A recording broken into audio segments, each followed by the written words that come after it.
bienvenue dans le Club Éco d'Objectif Aquitaine. Merci de nous rejoindre pour cette nouvelle émission que nous allons passer en compagnie de Patricia Zabalza. Bonjour. Bonjour. Vous êtes la directrice de l'Union des Côtes de Bordeaux, une bannière, 4 territoires en fin de compte, Blaye, Cadillac, Castillon et Franc. Est-ce qu'on peut donner quelques chiffres pour comprendre un petit peu mieux quel est le périmètre de cette union ?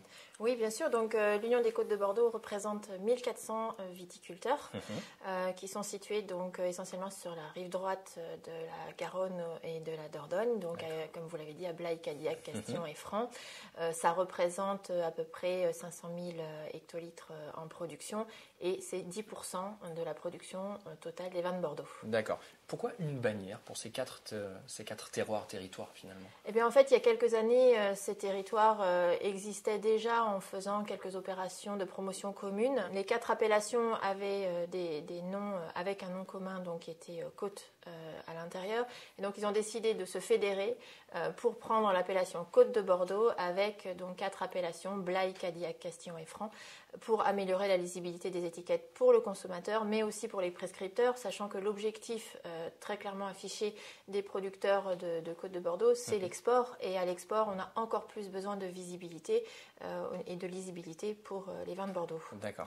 Alors, on démarre 2014, c'est donc finalement un peu l'heure de faire le bilan de l'année qui vient de s'écouler. Globalement, que peut-on dire de 2013 ? Comment s'est passée l'année pour les producteurs ? Alors, l'année 2013 a été une excellente année au niveau de la commercialisation et j'ai envie de dire que la stratégie qui a été mise en place par l'Union des Côtes est vraiment payante puisque déjà en 2012, on avait des bonnes performances.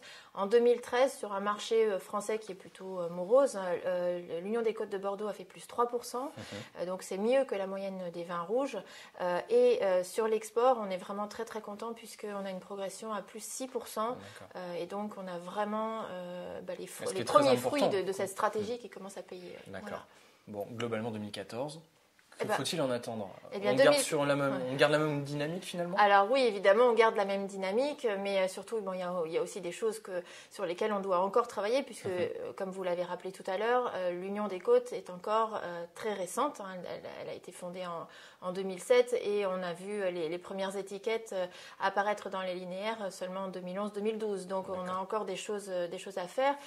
Donc, au niveau de l'axe promotionnel, on reconduit la majorité des opérations de l'année dernière, parce que on a vraiment décidé de cibler le prescripteur, donc on va reconduire un certain nombre d'opérations comme des masterclass. Donc masterclass, c'est des conférences dégustation. On va travailler encore davantage la presse. On a recruté donc Aurélie Lascourège qui vient en fait en renfort pour nous aider à mieux travailler les médias. C'est vraiment important pour nous d'être davantage valorisés, davantage connus.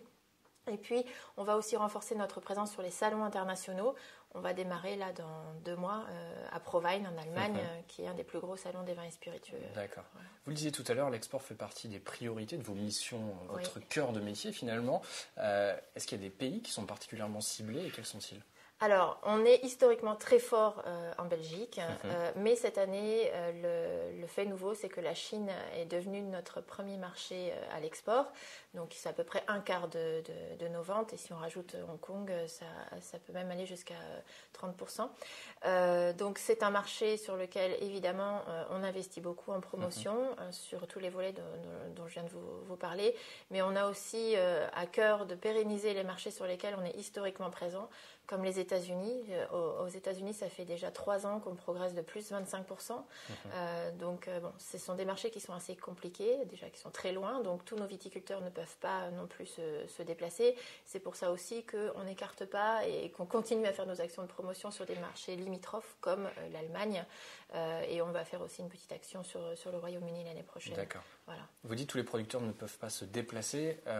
Cet aspect, finalement, d'aller à la rencontre du consommateur, c'est primordial pour vous ? On peut plus se contenter de vendre à distance, finalement ? Alors, en fait, il y a deux opérateurs qui commercialisent nos vins. Il y a évidemment les négociants et ils représentent une grosse partie de la commercialisation de nos vins.